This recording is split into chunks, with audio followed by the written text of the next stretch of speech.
Welcome to the Building Doctor Show with Jens Johansson.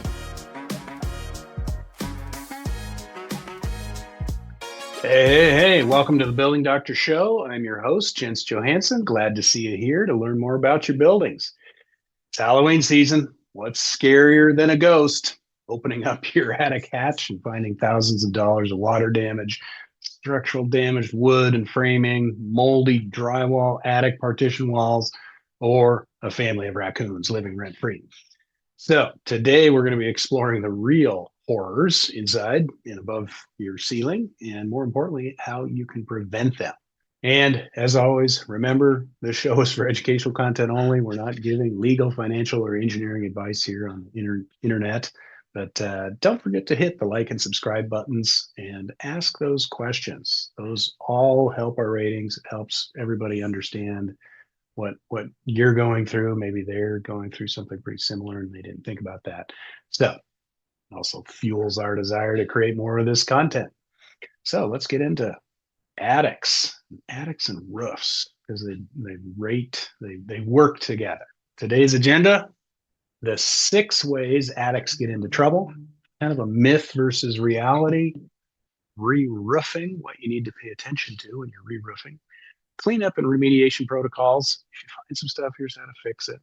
And then some HOA best practices. Here's some juicy, no pun intended. We've got some juice over here, some wet, sweating, condensing attics. So here's what we're looking at. In this photo, we can see the bottom of the roof sheathing going up. That's plywood in this photo. It could be plywood or OSB. You can see it doesn't look orange like it originally came off the off the stack at the store.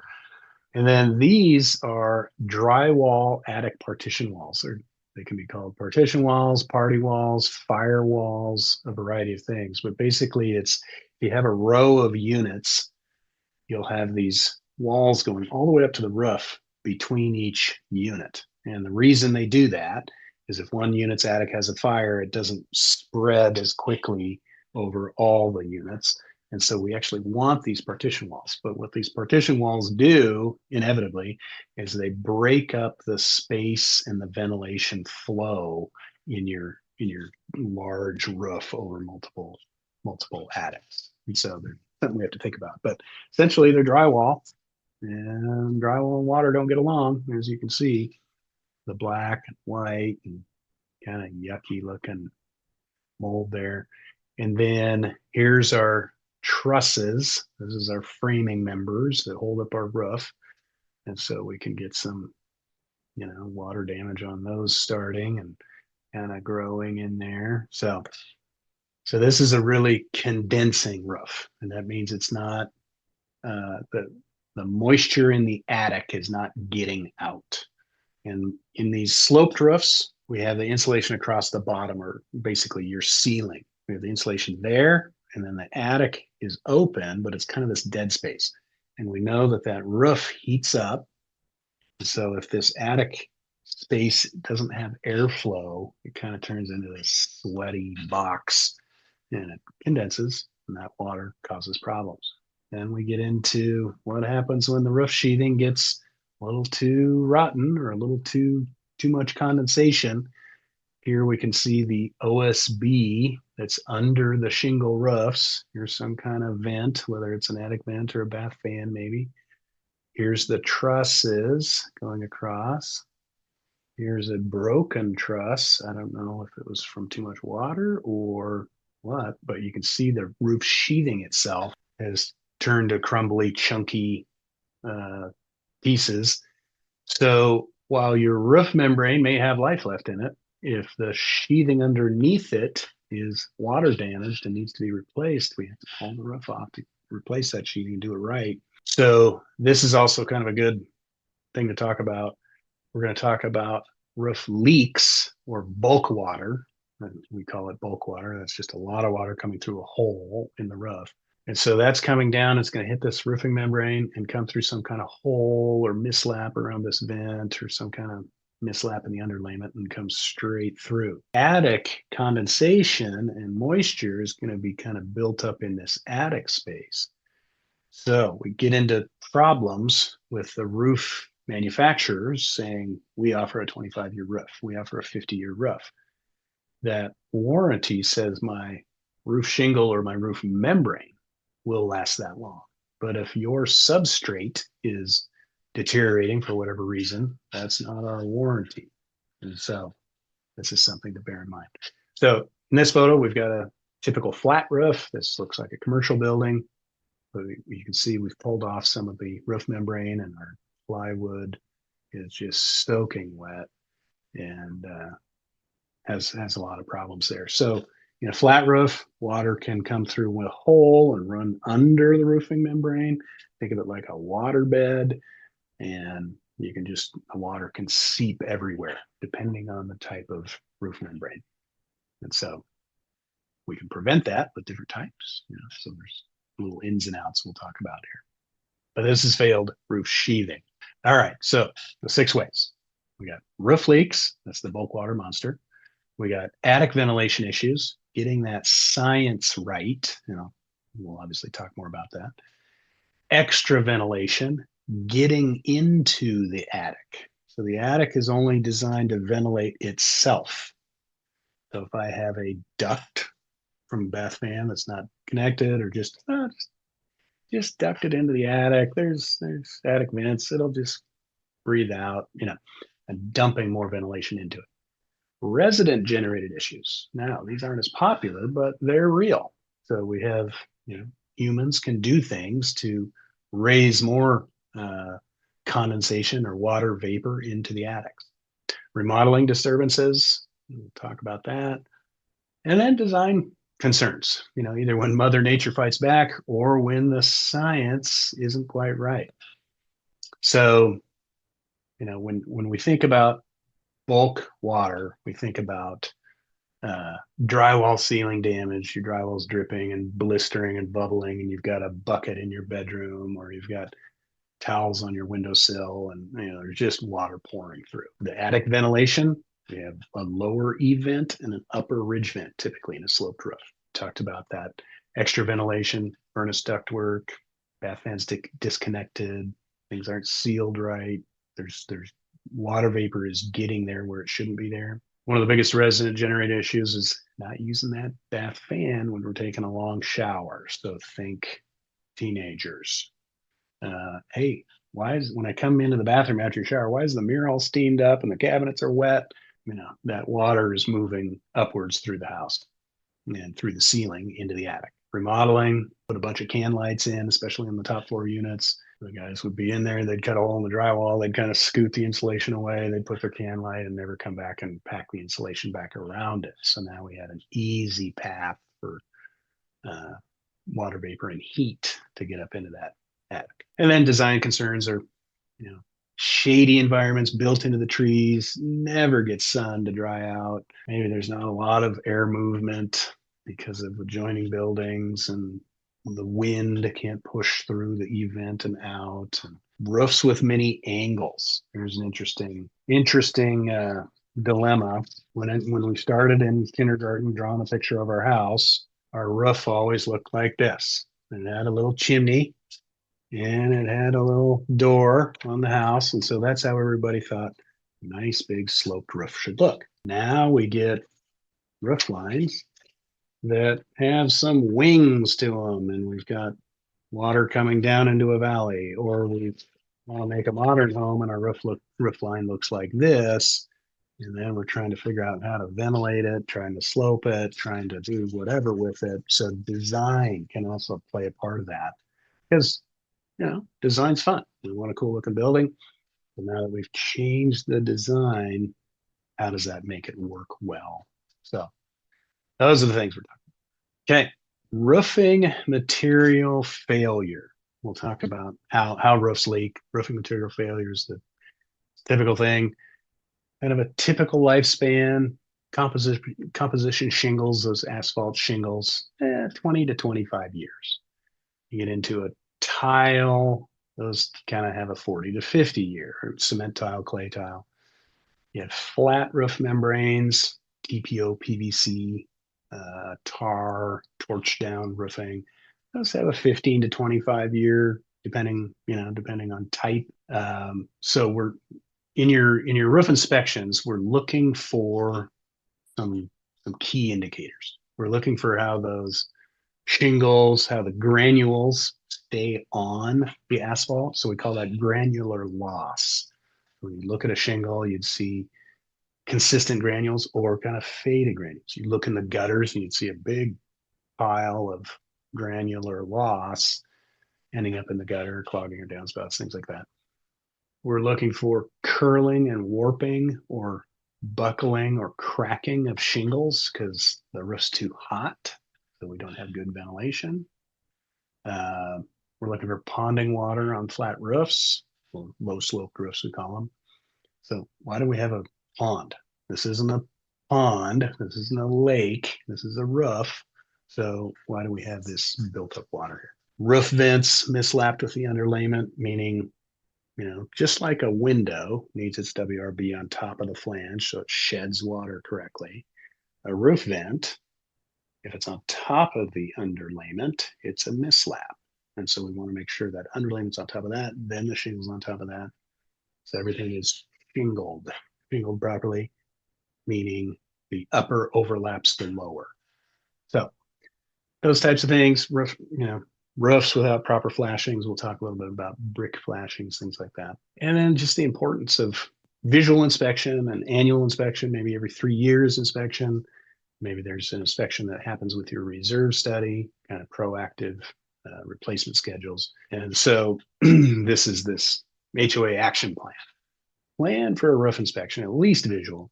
And a lot of times on shingle roofs, we can kind of peel up the edges and see what's going on underneath them without pulling off roof shingles themselves.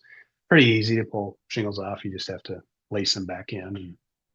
But when we get older, especially 15 plus year old roofs, we want to really be out there, really poking them. Excuse me. And for flat roofs, we're going to be checking the seams or take our little poker and make sure the seams are tight, still welded together well. Another thing with flat roofs is you'll see the mesh or the membrane. So we've all seen that white TPO PVC roof on a commercial building, maybe looking out the window above them. And how that product is made is a fiberglass mesh, and then the roofing membrane is laid into it. That mesh allows us to roll it up in rolls and lay it out, and it gives it some stability. But actually, the surface layer wears off due to UV fade or UV degradation. And then we get down to that mesh. So you actually look down, you see this fiberglass mesh on the roof, and that's a sign that your membrane has worn thin and it's time for replacement. So your action plan there, set up that roof inspection every 2 to 3 years, and especially for a little bit older roofs. And a little bit, we can maintain a roof longer than 20 to 25 years as long as everything's installed right. So we can get some more life out of your roofs. Vents and flashing, the usual suspects, premature failure. When good roofs go bad, we'll talk about those. So vents and flashing is kind of the second way. And these are pipe boots. So your plumbing pipe comes out, has a little boot around it with a gasket. Sometimes those gaskets will tear or rip or peel away. The chimney flashing, we'll show you some pictures around brick chimneys where we have to correct counter flashing so we don't just caulk it in place and hope the caulk doesn't crack. Curb, HVA curb penetration. So if you have that roof equipment, remember that flat roof I showed you had a bunch of equipment up there. So those curbs are done well. Skylights are another thing that has a curb. And so good flashing and counter flashing around that. So just make sure that you are inspecting those along with your roof inspection. I think I've got a photo here to show you. We are inside an attic. So I'm standing in the insulation. You can see the roof line goes down this way and then levels out over here. This is the back of the metal roof to wall flashing. And you can see it comes down to here and stops. It doesn't meet up with another piece of flashing here. So any water that is on that flashing is running down the wall and then gets to just dump directly into the attic. And now you can see this water staining. And why is my ceiling leaking here? This is weird. And so this is a pretty clear picture of your roof to wall flashings didn't come down together correctly. And instead, we're dumping into the attic. The chimney, like I talked about before, brick is an interesting thing. So these step flashing pieces come up. So they actually come up, and now I have a skyward facing flashing where if I'm water dripping down the brick, I would get right in behind here and come down through. Some cheap people will put some sealant, caulking, black stuff, smear it on, make it look messy. The right way to do it is do a counter flashing. And this is actually where we take a grinder and cut the mortar, put the piece in right here. You can see this piece covers that piece. This piece covers the next piece. These two pieces cover those pieces, and so on. So it's kind of a step flashing. And then we can caulk that in. So if I'm the water running down, I hit that, I jump out, and now I'm back onto the roof and I keep going. So up here, we can have some head flashing, or maybe an apron or a saddle flashing there at the top of the brick.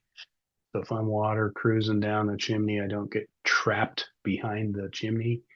I make like a thing, like a snow plow, if you will.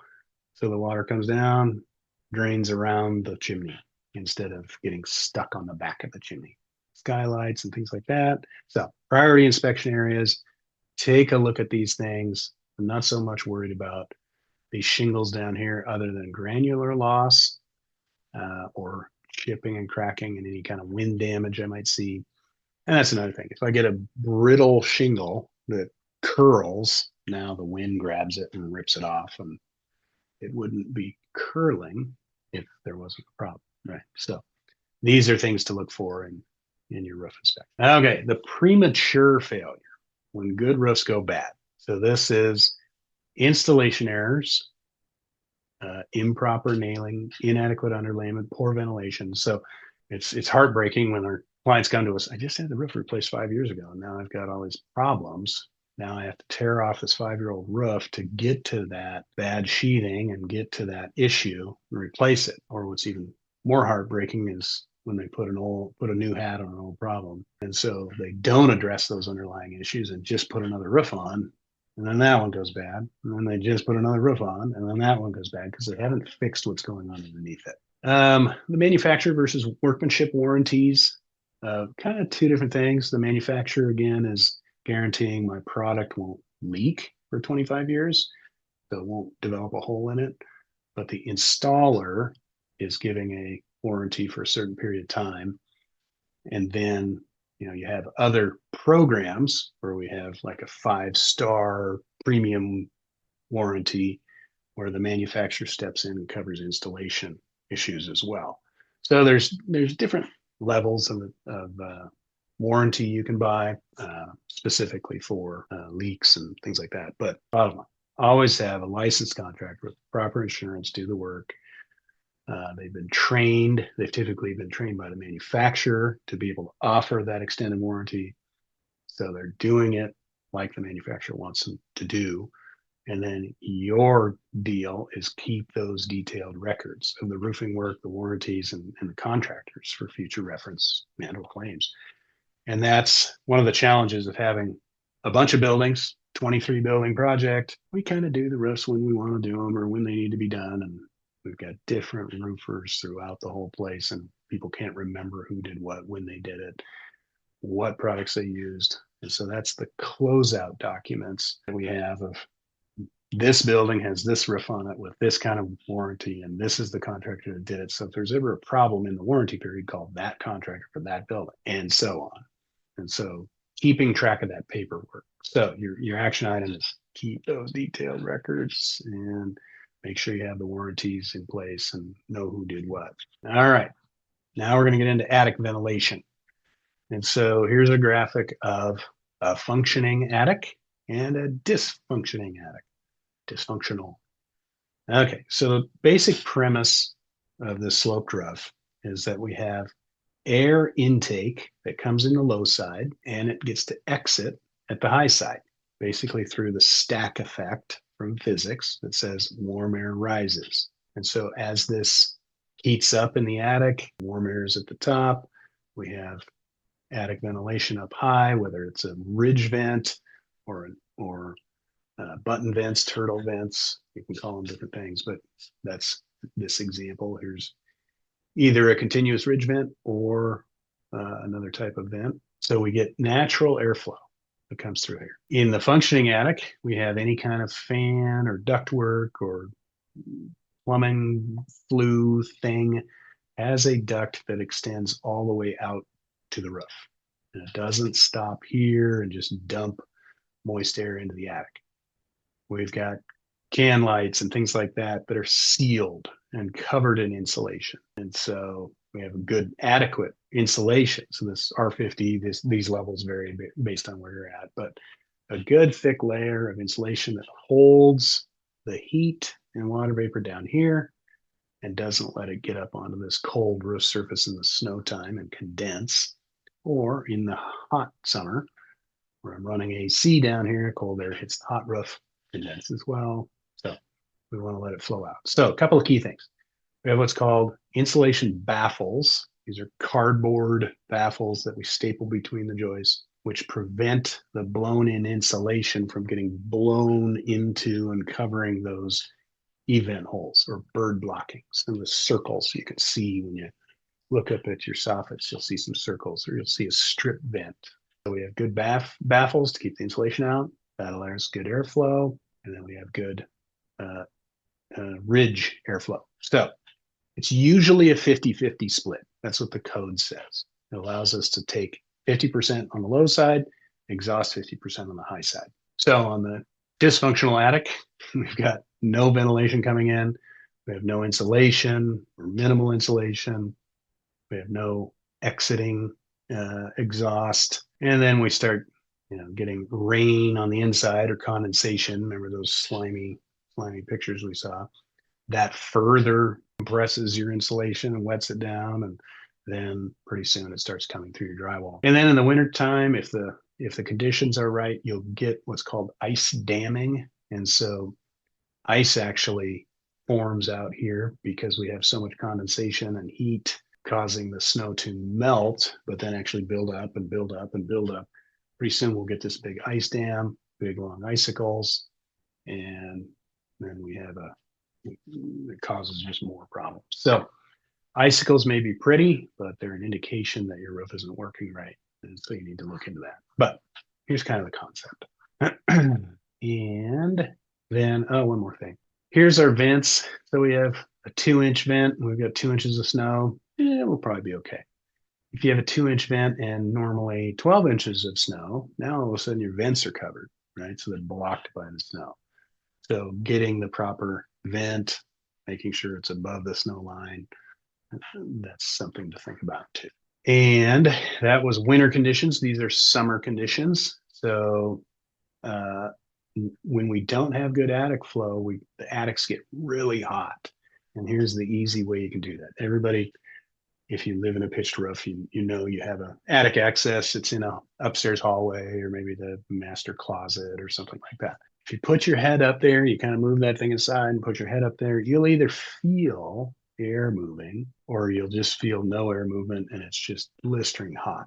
And so that's a quick indication that it's too hot. You don't have good attic flow. Then you get cupping and warping shingles that blow off come wintertime winds. And your air conditioning is working overtime because your attic is so hot that it's kind of heating up the rest of your unit. So you can kind of stick your head up in there.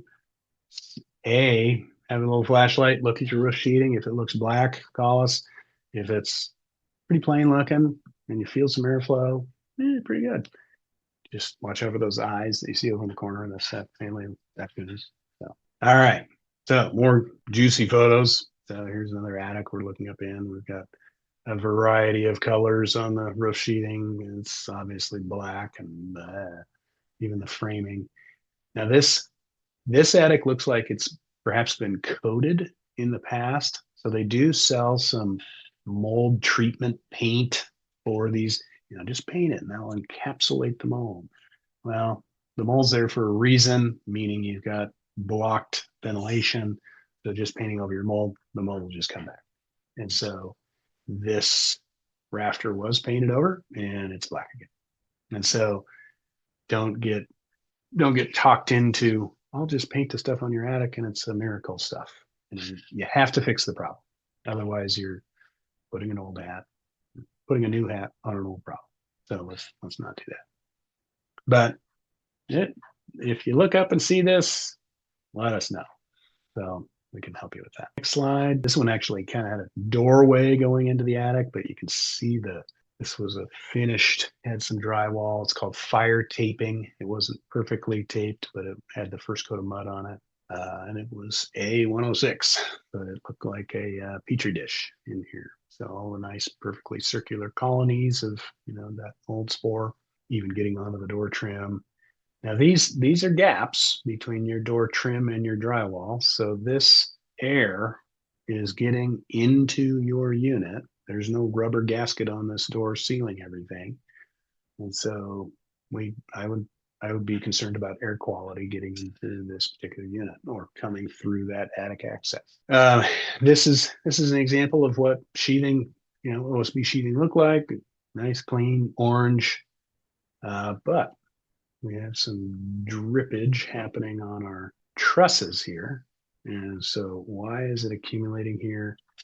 This could be a water leak coming through the seam of the OSB and just getting down onto the trusses, because we know the OSB is seamed on those trusses and nailed. Here you can see your little attic eave bird blocking holes. You can see these.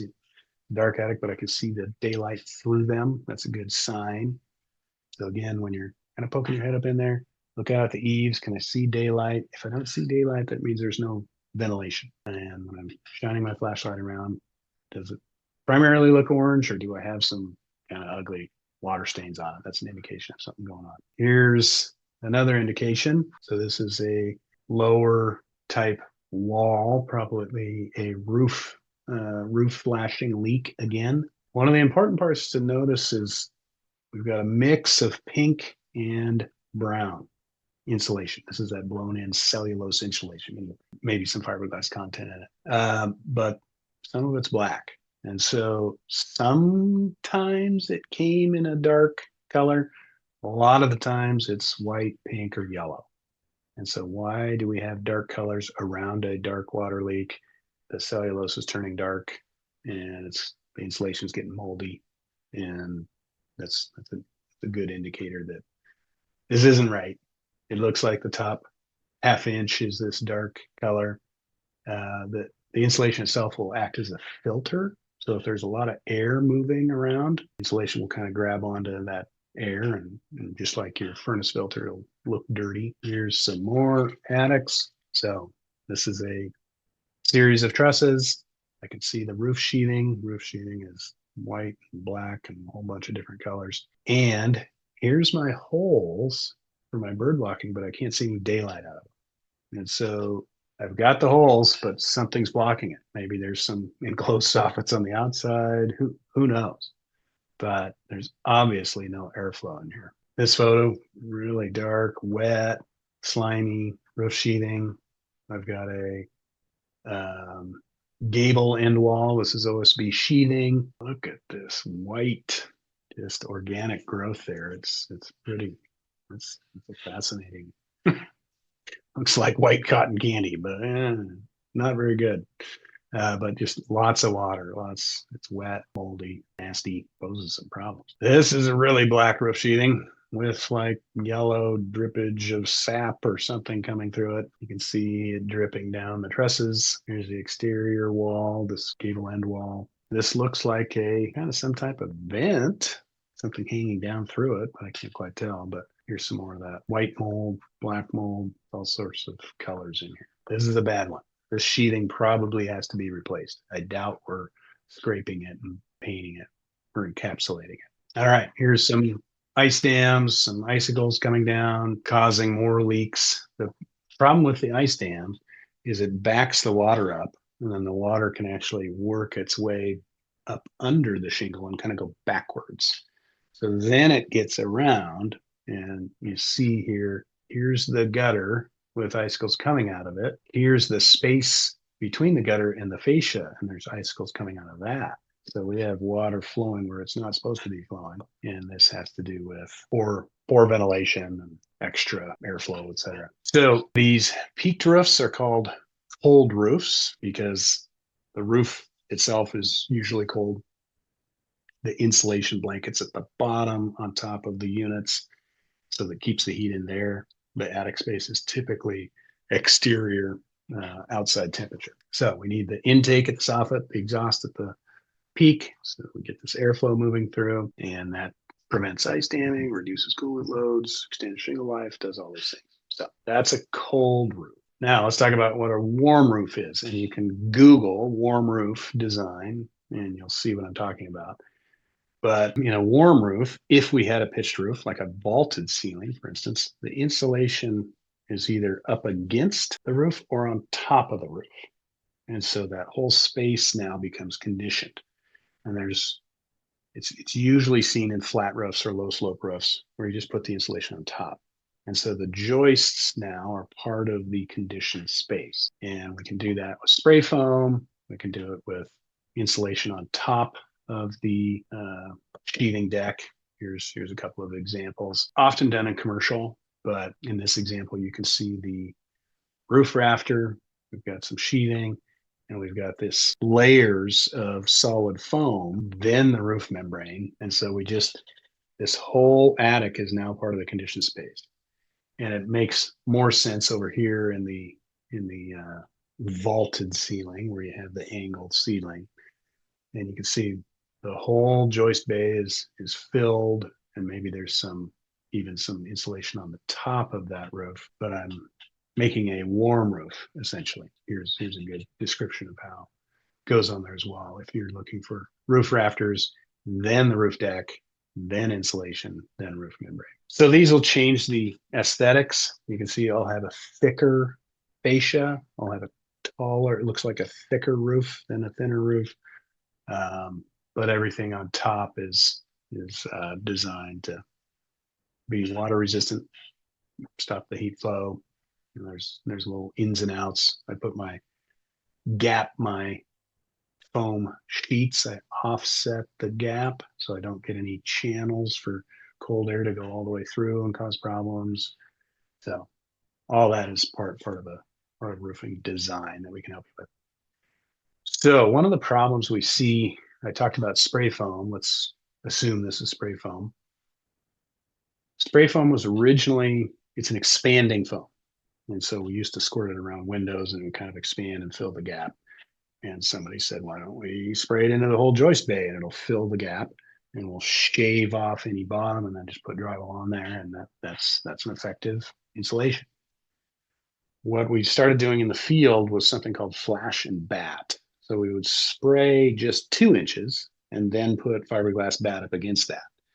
But as you can imagine, it looks great on paper, but what really happens is the fiberglass bat settles and maybe conforms. So now we have this space. And so we don't get to add these two together. If I had 2 inches of this at this R value and 6 inches of this at this R value, I could add them together as long as they were tight.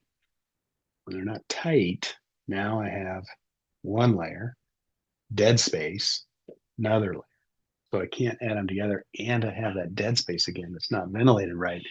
Now we just have a big sweaty mess, and it condenses and makes a big mess. So the industry's still figuring out spray foam.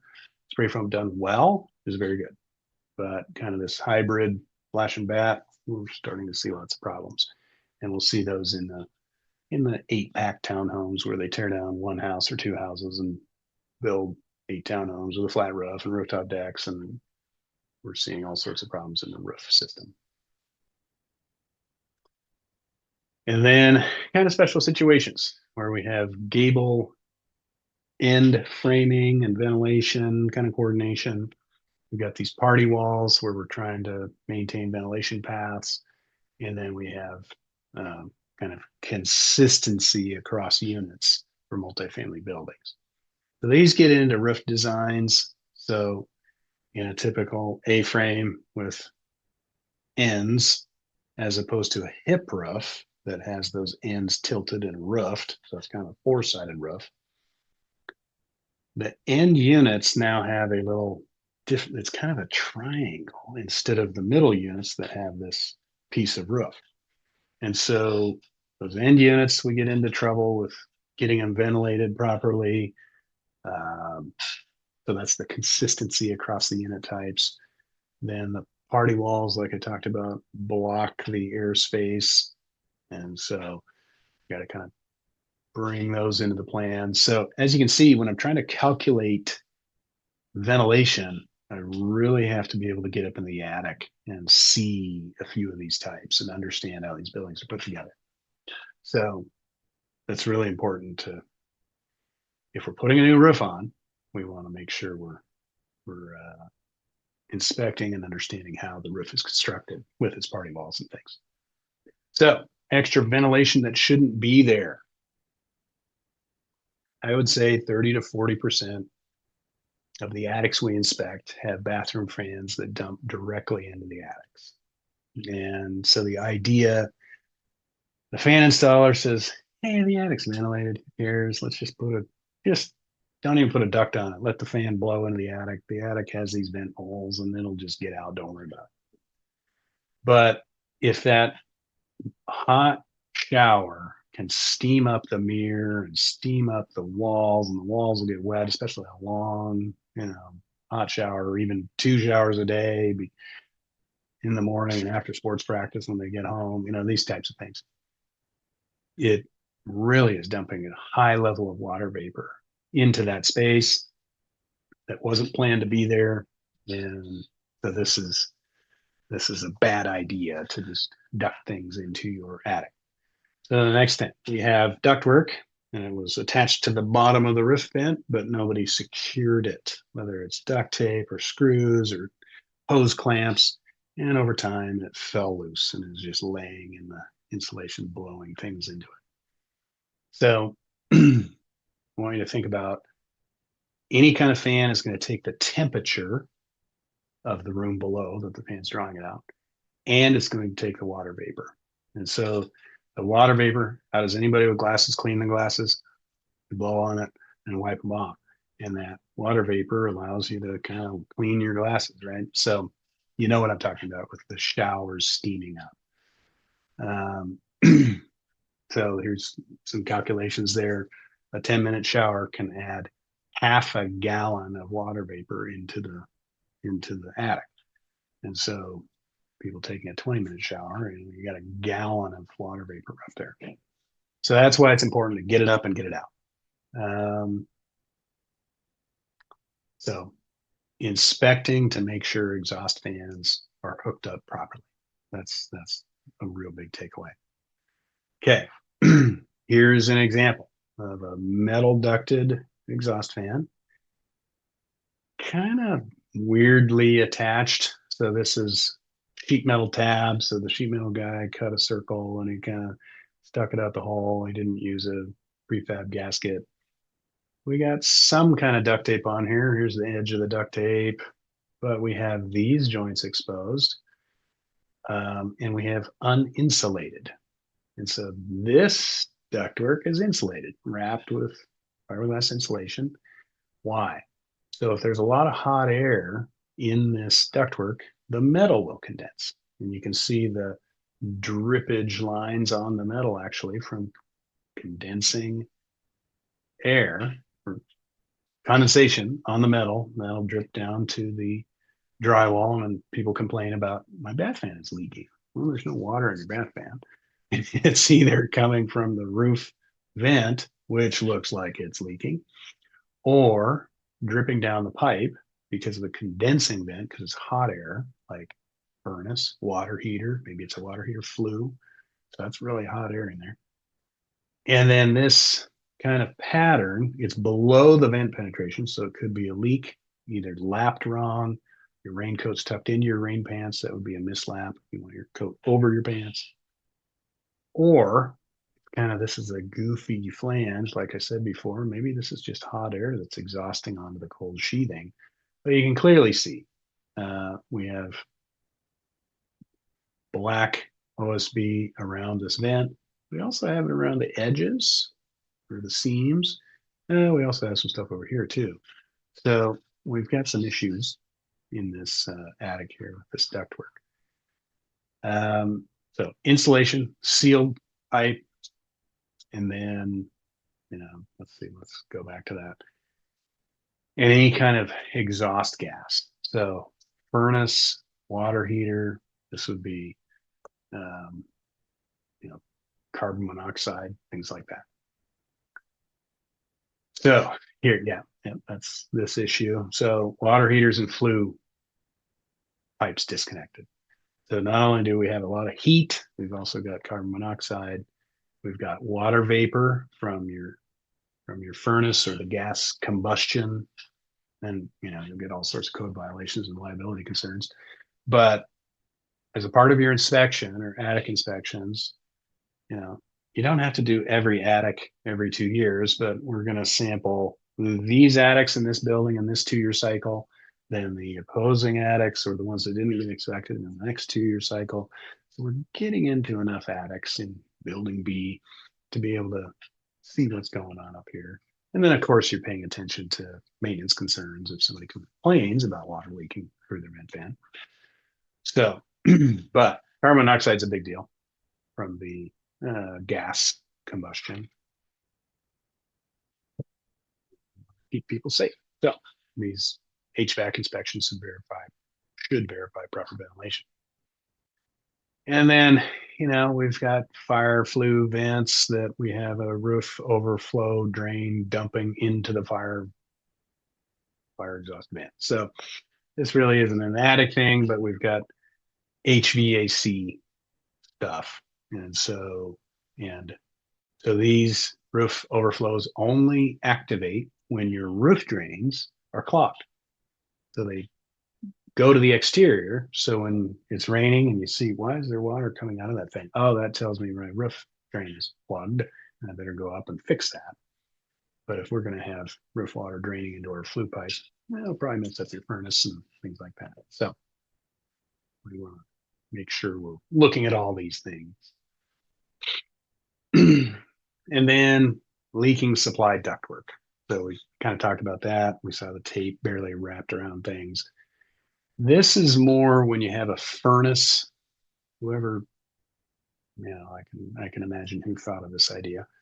But the furnaces were usually in the garage. So when we don't have a garage, we put the furnaces in a closet. When we don't have an extra closet, with all the space we have up in the attic, let's put the furnace up in the attic. So I've got a unheated attic space with a hot box in it called a furnace that goes out with hot lines, or flip it around for your cycle. Could be cold, an air conditioning unit, cold box with cold lines, hot exterior. I'm talking in the winter, it's cold out. Now I have this hot big heater up in my attic. My attic wasn't designed for that. The attic is designed to ventilate itself. And so now I've put this big hot box up there, haven't taped the heat ducts, haven't insulated them, got all this radiant heat, got heat escaping up there. It just makes a gigantic mess. And so we're not to mention, we're wasting 20 to 30% of our heating and cooling. So we have duct leaks. So this duct sealing is another reason. Get up in your attics, understand what's happening. And here you can see it. Here is a this is probably a dryer vent. It's this flexi pipe, and somebody got the bright idea to bring it up to a plastic roof boot, which is common. They've taped it off well, but there's so much heat coming up this from the hot dryer and water vapor. We're wringing the wet clothes, we're making them dry, so there's lots of water vapor being shot up. So this cold plastic vent on the cold exterior of the roof is condensing away. And it looks like the roof slope is sloping that way. So down here. Now I can see the underlayment of the roof, and I can tell you my vent or my flange is on top of my underlayment. So if I get any rainwater running down the underlayment, that's why it's there. The rainwater drips in. Then I get a hot vent. And when it's hot and cold come together, it condenses. So here's the water. And it drips down. Then it runs down this sheathing. It turns this stuff moldy. And it drains down to my insulation and causes leaks that come through the ceiling. All right. So resident generated things is another issue, and this is that teenage shower marathon without a fan use, primary mold thing, cooking, and whether it's think of these common appliances. We now have Instant Pots, we have rice cookers, we have all these things that are steam based, compression based, pressure based, and not to mention grandma cooking her pasta and it's just bubbling and the pasta sauce takes all day. Noodles take a while. Kitchen's steamed up. So we're not using that range fan and we're not sucking that air moisture out. And so just like you can smell those cooking smells in your unit from somebody down the hall, hopefully it's a good smell, but it's extra vapor. And so we get this buildup of cooking vapor, shower vapor, things like that. So again, just from breathing, families generate 2 to 4 gallons of water vapor a day just through just not sweating, not working out. And so now we add in an indoor sauna. Now we add in a hot tub. Now we add in a big sunken bathtub. And so you can start seeing we can have these things happening. Okay.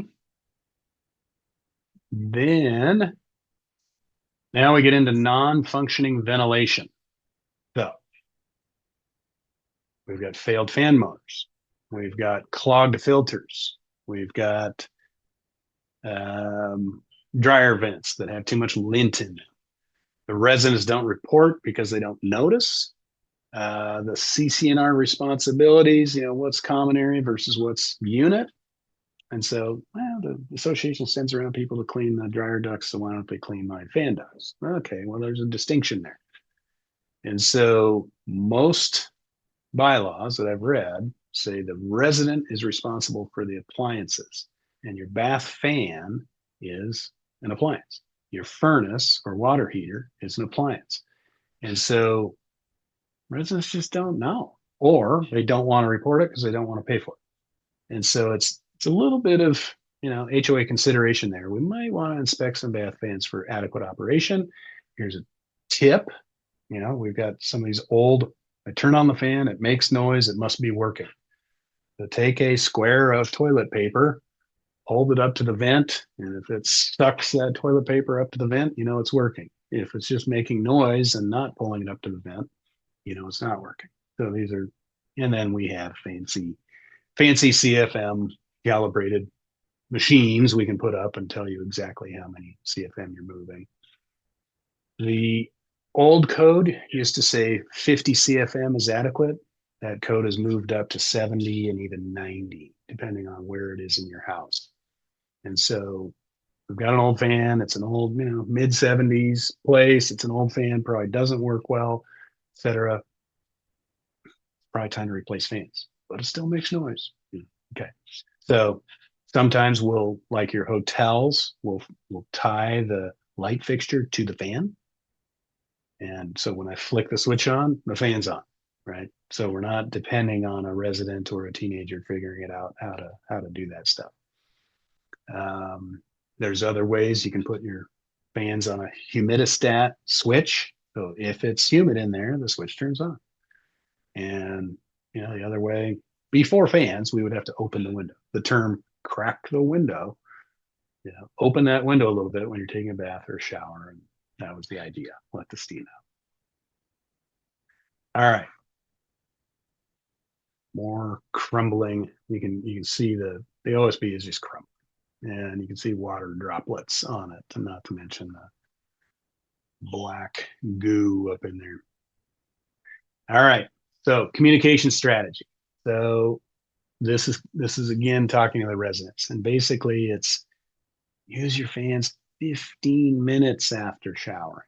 Keep that kitchen fan on 15 minutes after I've turned the pot off, just to continue to suck the air out. Open the windows. There's nothing wrong with opening the windows. That's what they're there for. They can open, let air in, and let that stuff do that. So, but it's talking to your residents about moisture control. Some windows have a little vent on them that you can open and close. Um, Talking to them about inspecting their fans, making sure they're inspecting their fans. If we're up there inspecting the attics, here's a 6-pack of units and one attic has problems. Well, we know the roof is good. We know the vents are good. We know that whatever is good. Let's go into the unit and here we go. 12 people living in a 2-bedroom unit and 12 showers or 24 showers, depending on how many showers they're taking. So that additional resident load created that problem. So that's the human factor we talk about. All right. Now we've got remodeling disturbances. So when improvements cause problems. And so these can lights. And everybody likes to put in can lights. And so especially on the top floor units or where you reach the attic, putting in a whole bunch of can lights. I've now made a hole through the drywall. There's a couple of different kinds of cans. Insulation contact, that's that insulation contact rated, or non-insulation contact. And so one is designed to have insulation buried in insulation and not cause a fire. The other one's designed to stay away from that. You have to build a drywall box around it. So some of that stuff doesn't happen. So now I have an air leak of heat. I also have a light fixture that's producing heat. And then, so between the leakage of heat and water vapor and the extra heat up there, several of them, lots of can lights, we can get some air and moist air transfer, and then not to mention energy loss. So kind of understanding that architectural approval, that should be something you should talk about if you do have an architectural committee. Tell me if you're remodeling, tell me how many can lights you're putting in, tell me what that's going to do to the insulation. Maybe we inspect the attic after you're done to make sure the insulation was moved back around and we don't have problems with what you've done up there. So insulation disruption, that's basically the work people up there moving it around, stepping on it, compressing it, moving it so they can put in the new framing member or do something and not putting it back. Now I have an uninsulated portion of the ceiling that's causing problems. Attic space conversions. This is another one we got to watch for. And then storage in attics. And we've got some photos of that. But think about these of these are remodeling disturbances. We'll get to. Okay, so insulation disruption. We talked about that when the contractor's up there doing some work. What you can require, and I think a logical thing would be to, hey, we want to inspect your work and make sure it was done well and make sure it's put back together correctly, because the attic is common area usually, or limited common area because I can only access it from your unit. But what you do in your unit could damage that. Okay. And now attic space conversions. Here's a good one. So, we've got these really high ceilings and we've got this big space and it's actually fire taped out and drywalled. So why can't I make a little home office in here?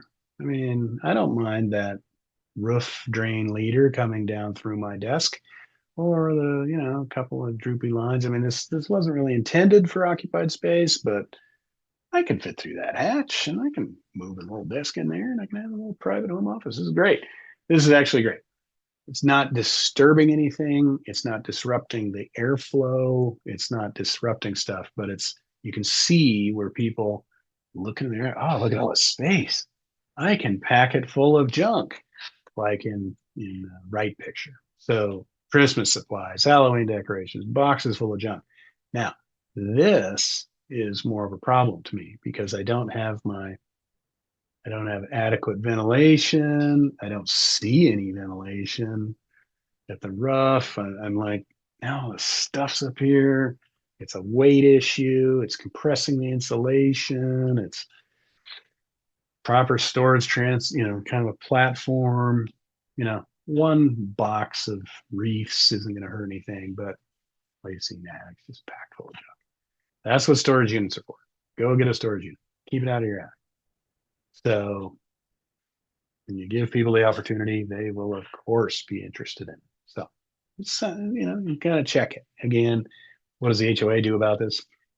Just monitor, check occasionally. So,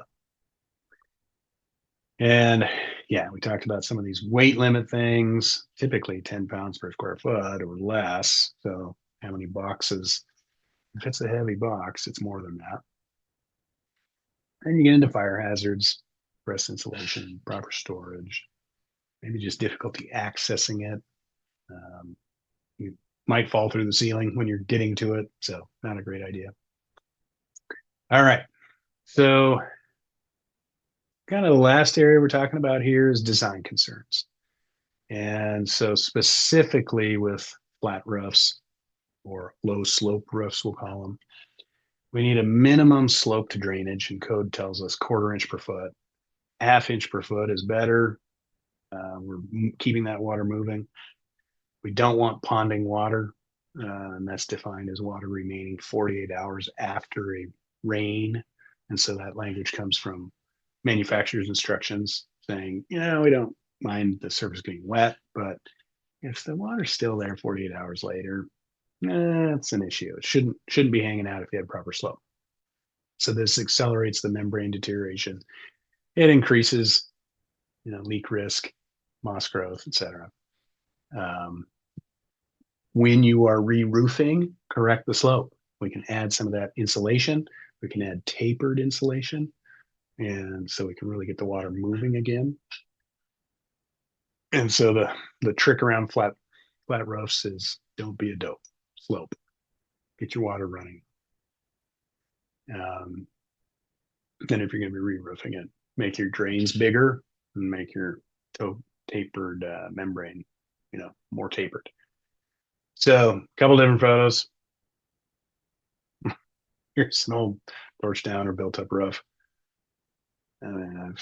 This is probably a drain with 3 feet of grass growing onto the top of it, but we've just got standing water. It's just a pond. And so another thing of the standing water over time, water's heavy, right? So we've got a bunch of water up there, and it'll actually push down on the sheathing and make the ponding worse. You go over to the upper photo, and you can see the dirt staining, but why do I have ponding water here? That could be a symptom of soft sheathing. That could be a symptom of this pond goes right through a seam. So if that seam isn't done perfectly, the water is dripping into it and making things softer and worse. But you can kind of see the dirt stains. They're trying to get it to drain. It's not quite draining well.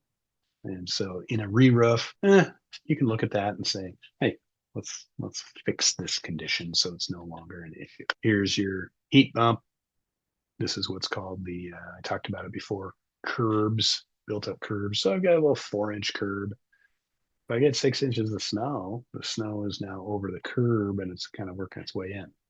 Same with skylights, same type of deal. If I have 4-inch curb of a skylight, but 8 inches of snow, I'm going to have leakage around those openings. So raising your curbs, making them the right size and shape. This would be an example of a PVC. Maybe it's a torch down that's been coated, but roll roofing, what we would call flat roof. Here's your example of your sloped roof and your shingles. So this building has both types. This is just an old roof and it needs some work. All right. Environmental challenges. So what we mean by that is shady, just dark. House is built in the forest. It's always covered in 2 inches of pine needles, and just the memory doesn't flow. The gutters are always plugged. The drains are always. So understanding, hey, those trees were planted 15 years ago and they were pretty when they were 10 feet tall. Now they're 50 feet tall and they're dropping maple leaves all over our roof. Maybe it's time to start over with new 15-foot tall trees again, or maybe prune these way back, or get some sunshine. Sounds good for us. It's good for your roof too. Helps kind of dry things out, warm it up. Cold climate issues. If it's always cold, again, you have to kind of think about condensation and stuff. So moss and algae growth, all these things lead to accelerated deterioration in your roof. So we can deal with this with insulation and air sealing and all sorts of things there. And then the ventilation design problems. And so talk a little bit about that. You might hear a concept called short circuiting. And so if I'm trying to get low and go high, but I have a gable vent too, air is going to take the path of least resistance. It's going to come through the gable vent and go right out the roof. So it's not going to wash that area of the rest of the roof in flowing air that grabs the moisture and takes it away. Or it's going to come through the lower vent and go out the gable and not come through the roof vent there. So that's a concept called short circuiting. Understand how your ventilation is working, and it doesn't have another path to go to. More vents doesn't always equal better. So we want that balance. We want that 50-50 most of the time. So now we get into the science. And so the code gives us this 50-50 rule that we say it works on paper. But some real world things have some complication. So what we're trying to avoid is 80-20 or 20-80. We're trying to get an equal balance, 50-50. If it's 55-45, I'm still fine with it. But we want more air coming in. And so we can't have restriction on the vents. So you actually want a higher on your ridge. So you'd want a 60-40. So we can have proper airflow because the heat is then going to rise and push it out. So we want to understand that rule of thumb works for most cases. And that's where roofing ventilation, attic ventilation is a little bit art, a little bit science. So that's just having a design professional really look at it and understand, do I have shady trees? Do I have lots of resident moisture? Is this, a student housing that has all sorts of showers? So there's all things to take into consideration. Stack effect, we talk about hot air rises. And then when, good roofs have problems. And so this is even new code compliant roofs can have isolated moisture issues. And so it's usually complex geometry. And then my roof system looks like this instead of the straight, nice flat piece. But we might have unusual conditions. We might have extreme weather events. So just because I have one attic that has problems doesn't necessarily mean all of them need to be fixed. So that's why we're looking at all of them, or we're looking at a big sampling. Saying for the most part, it's good. This one, maybe we can add fans. This one, we can do some extra little work to get that working properly. So ventilation design, the 50-50 rule is best case scenario. So sometimes we've got to dig deeper. So kind of that myth versus reality of my attic has mold, therefore it's the roofer's fault. It's like, well, here's kind of a reality breakdown. 40% of the time, we've got roofing leaks or improper installation. 60% of the time, we have ventilation issues or design or disconnected mechanicals or resident generated moisture. And so more than half of the time, it's what we see in our investigation is we've got some other issues. It's not a bad roof that you put down, but who was responsible for designing that? And so is the roofer just putting on new shingles, or do they have some design requirement in their contract, such as to calculate that, to check that, to look into the attics, to make sure those vents were hooked up properly again?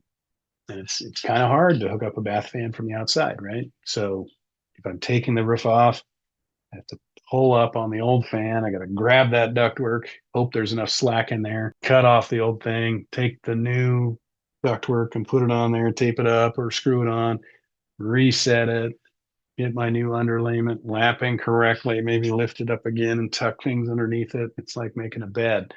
And so a little hard. If that falls off, I can't reach my arm down into your attic. Now I've got to go knock on your door. Now I've got to get in your attic.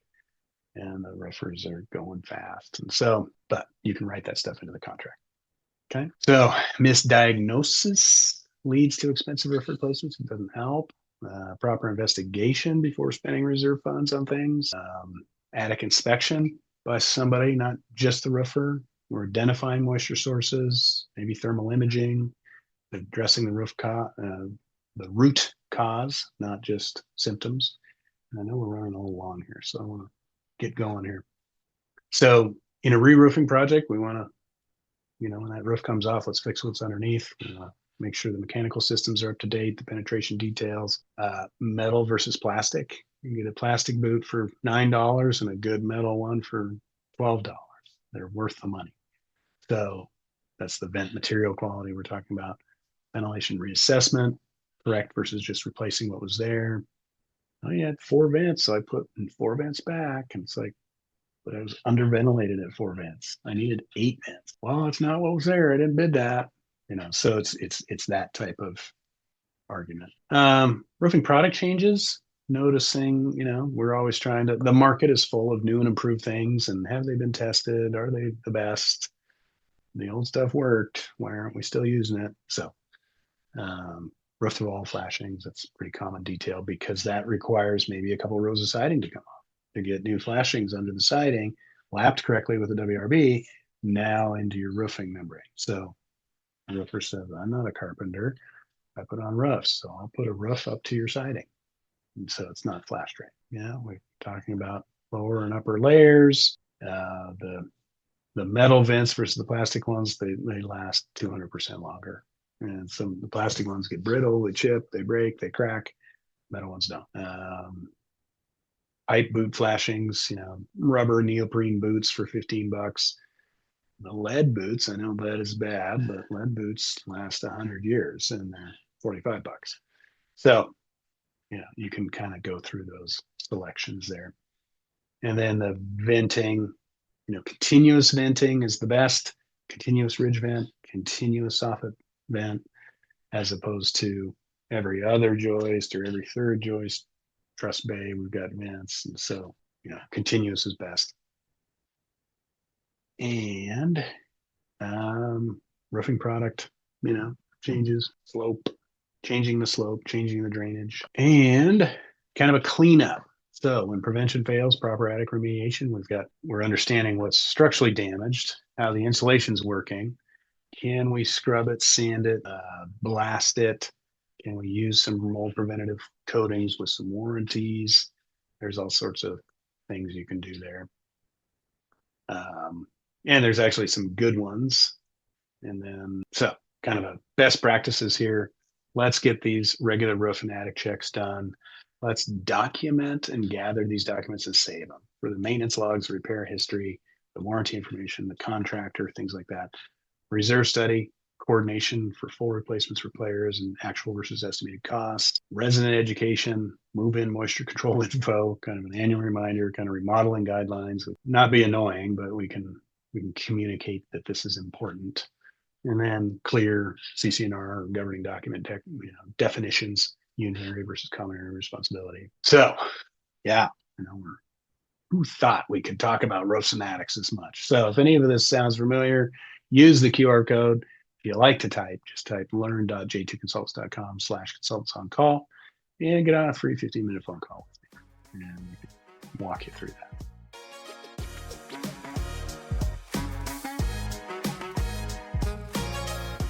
This podcast is part of J2's free live webinar, The Building Doctor Show. To attend the live show and ask your questions during the Q&A, visit www.j2consultants.com.